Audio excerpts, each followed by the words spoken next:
na nwanne ya nwaanyị malụ nwunye ya ọla maka na mami ya malụ nwunye ya ọla nwunye ya wee bọlụ afọlụ bụ nwaanyị m ga-anụ wee gwa nne m mbọsị mkpọli ya jekwulu nne m ka nne m fịa nne m fịa si na ya laikisịrị nwaanyị a wee gwagide okwu wee kwalụ bụ na dis girl wee mesịa nụọ di na nwunye nne m mesikwala na-atị ahụ ịghọtago bụ na ya na-abụ wee bili mana fadosịrị duto na nwunye ya anụgo na mami ya alaikesịrị ya wichi na nke afọ bụ misteki ya mere ba ime ka nwunye ya malụ maka na abịazi dọba ndọrọndọrọ ịmagonu o nwere ife ọzọ nọ na mami ya gwara ya sị ya na ndị obodo afọ ada ekwelu ndị befa fana abụ wee bili na fabi na Lagos na ya bi nkie na nwekwe nwanne ya nwaanyị ọzọ nọkwa Lagos ya na di ebi na-eme ọfụma magona agachasịa ejigetekwa azụ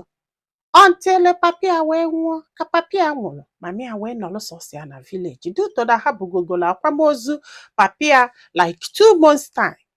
ya wee sị mba na ya chọrọ ka mami ya nọ sọsọ ya na ọ ga na-ewute too much ya wee sị anya bịaba Lagos o wee bịa mana before mami ya abịa na ya gwakwa nwunye ya na mami ya na-abịa na ya ga-asịkede nọ 3 weeks ebe ihe ọ bụrụzi na mami ya ka na-ebezi akwa nke buchela anya mmiri n'anya ma mmịghọta ebe na-eje and na papi ya kara nka mana mami ya kara nka duto na papi ya nụrụ mami ya mgbe nyanwa abụrụzi ụmụaka is like 15 years or 18 years gap esi nwunye na mami ya ga-anọ here at least 2 weeks ọ nọsịa ka o jezie na nke nwanne ya nwaanyị afọ before ikwozie wee lụọ ịghọtago ọ sị m nne ọkwana ya ka mami ya bịasịalụ na ife ya na mami ya nọlụ bụ 4 days before nye enwe emergency call na Abuja ịghọtago ya wee jebe Abuja mana ife ya na-eme bụ mgbede ya ga-abata na-ebute chicken mgbe ụfọdụ na-ebute suya ịmagolo fa na-atafe a na-awọchi movie ịmagolo everything was okay before ya wee pụba mana nwunye dị ime na nwunye dị ime 6 months plus so ọkwana ya ka ejebezila Abuja that day gaa olu the next day nwunye ya wee binie wee chebe na nke enyi ya nwaanyị according to nwunye o wee lụọ wee nọgide ọ na-akụ 6 o wee bido nataba ka ọ na-apụta wee nwee wee tọ na hold up ka ọ tọzi na hold up ọkpọrọ nne di ya ọkpọkwụ nwatakịrị ya na fana abọbi a na-akpọ ya na o pikiri fon ọ bụ ịghọtago akpọkọtazi anya na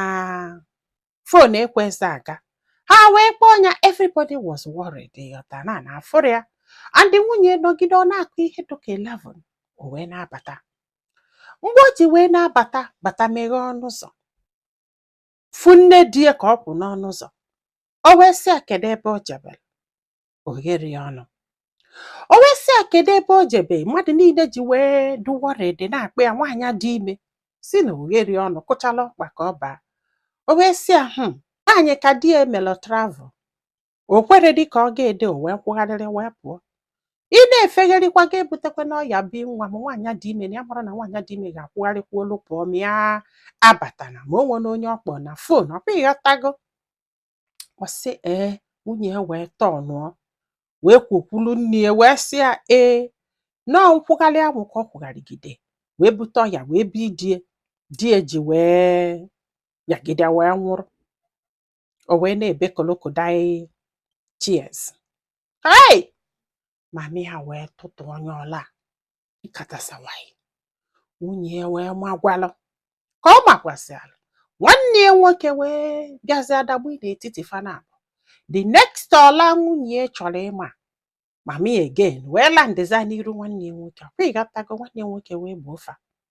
nwunye ya wee kwuru wee baa n'ime ụlọ mami ya wee wolu iwe wee baa n'ime ụlọ wee paakị akpa ya sị na ya ma nnọzi ka ajebe na nke nwanne ya nwaanyị a na-ayị ya ọjụ a na-ayị ya sị na ya ga-eje so maka na a na-akpọ ya na fonu na-agwa ya ife niile menụ ya wee sị nwanne ya nwoke ya yọba mami ya ka ọ nọlụ ọ bụzalụ na echi niile luo ka ọ jebe yọtago o wee lụ ụtụtụ mami ya wee bulu ngwongwo ya wee jebe na nke nwanne ya nwaanyị wee lụọ wee kọlụ nwanne ya nwaanyị akọsịala ya na nwanne ya nwaanyị dịkwa ime o na ọ dịkwa ime 6 to 7 months oluo ụtụtụ ya nwanne ya nwaanyị ala ndị kpamkpamkpam emegheli ọnụ ụzọ bụrụ na nwunye o wee tụtụ nwunye ọla ịkasada wai Chineke nna m. Nwunye ya wee wenyitekwa aka ọ ga-amụ ya nwanne ya nwoke pakwala onwe etugbu ọla ndị a n'iru nwanne ya nwoke fanabụ ejibezie fanabụ ejibe ọkwa ịghọtago si m nne ike wee kwụrụ ọtọ wee gwụ ya wee kpọọ nwanne ya nwaanyị wee jụba ya. Nwanne ya nwaanyị wee sị na ya chọrọ ịma na o nwere right ịma mami ọla na ya ka na-enwegoro iwe na ọ kpọrọ papa ya ka enyere enyi afa ma ya gbasala ịma mami ọla egwu ada atụ ya. Ya wee jesie wee bata wee jee na nke nwanne ya nwaanyị wee yọba mami ya nke ayọgideli o wee kwalụ wee sị ya na ya ga-agwa nwunye ka ọ bịa yọọ ya biko papa ịghọtago. Mami ya wee sị ya na ya chọrọ ịfụ nwunye na akwamozu die ebe ọ bụ na ya butere ọya bunye di o wee nwụrụ na ya chọrọ ịfụ nwunye na akwamozu die. Ifugo ihe ya ji wee na-ayọ mami ya ka mami ya gbaghalụ sọkwani o wee naba. Nwanne ya nwaanyị wee sị ya ya jegodo yọọ nwunye ọ bụ na nwunye bịa yọọ ya biko den ka a tinyezie ọnụ na mami ya ga-ala ahụ. Ya wee nalụ olu wee gwa nwunye wee sị nwunye ya jee ka ọ yọọ mami ya biko. Nwunye wee jụsị na ya ma nyọkene ya wụ biko na tụmanya ga-ayi ya biko ka a ghara ije akwamozu nna die. Akwa ifugo this guy wee sị na ihe ya ji wee wepụta okwu wu na nwunye na-ebe akwa sị na mami ya nwere right ịjụ ya ebe ya jebe na be die na ọ bụgodu na o nwere right na nwere right ịmụ ya ọla na obe die ka anọ ya nwa nọlụ be die. Akwa ịghọtago na ọ sị ya abịa na mgbalụ na ama mbịa na ife agbalụ bụ na mgbe ndị be nna ya ga-abịa mgbalụ na ebulu pikchọ pụtazịa ka ọ bịa chụpụzi anya. Ọkwa ifugo bọsị afọ ya bịa na ọ na moto olutie nye ebulu pikchọ pụta bịa gbaa egwu ka ọ bịa zaa chụpụ ya ebe ọ ga-anọ na-eme ajadu ka ọ ga-abịa bịa chụpụta ya. Akwa ifugo na ya kwere o wee na-eselufe okwu na mana achụkwa m ga-asị na nwaanyị a nyụrụ ife niile na-esi na mamụrụ ka mmadụ ga-esi wepụ wee nọgide ruo 11 o'clock na-abata ndị mmadụ don't worry about you jụọ gị ajụjụ ịgba nkịtị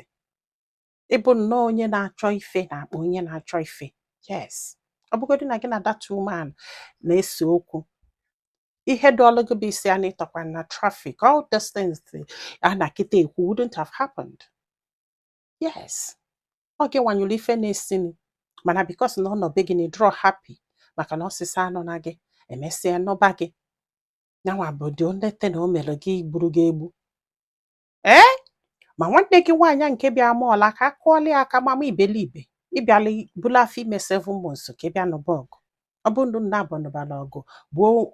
ofu onye wee daa ma afọ na ala akụọlụ gị aka maka na ịmaala ife ịbịala ịnụrụ nne gị ọgụ. Ị nwere ike inwe ndidi ịmụsịa nwa nyanwa amụsịa nwa unu chi ịnụ ọgụ na anụ ezigbo ọgụ mana gịwa bụ madam na ị kwesịrị ịyọ nne di gị mgbaghalụ. Yes, kwesịrị ịyọ nne di gị mgbaghalụ regardless na ọnya bụ ụzọ wee magọọla keke egwu si wee kwe gị jee kpọọ nwoke nwụrụ anwụ ka nọ na ebe adọbara ya afa. Nna anyị ikwuwele ọnụ ihe sọrọ anya gwa gị ikwuwele ọnụ. Nwere nwaanyị ị ga-agwa ya ọ gara ịkụgo data ọla only few. Yes, so to me mara asị nwoke nya chụọ ọnya mana o kwesịrị ije yọọ mami ya mgbaghalụ then ọ yọsị anya nwanne ya nwaanyị kwesịkwara ịyọ nwunye gị mgbaghalụ ma ọ bụkwalụ na ezigbo mmadụ ka ọ bụ maka na ịchụkwa m ị bụrụ nwunye nwanne m nwoke ma mama m ọla ife m ga-eme ga-ama ndọsị mma mụba atụrụ amaghị agba awụba m awụba ga-ata gị ma alụ. Oh yes, nwere right ịma mma m ọla ịghọta kịta mana ọ chọ ka ọ mara ife ndị mmadụ lụ maka na ọ gwago nwunye na ọ bụ na ọ yọrọ mami ya biko bifo akwamozu luo na ọ ga-anaba be nne ya ka o doo anya na ya na-aba adọrọ na mma and ya nalụ onye agwa ndị mmadụ na ya na-aba adọkwa na mma na ọnya mere na ọma mbịa mgbalụ ka ndị befe makwuola ife na-emenụ bifo mgbalụ ka onye ahapụ ya ka o mee ihe okwu wuchi bọsị afọ ka ọ bịa nọrọ na moto ọ bịazịa ndị be nna ya kụlụ egwu bịa ọbụzielu mmiri pụtazie ọgbabazie egwu na mami ya nwere ike ịhapụ ajadu bịa ka bịa nọsa biya ọgụ wuchi n'isi ka ije kpasuo nwaanyị afọ iwe bikos na ịgbalụ na ịpụta nọọ ime ka nwaanyị afọ bee akwa mụọ n'elu akwa dị ọ na-ebe. Daalụnụ ka ọ dị n'ụbọchị ọzọ.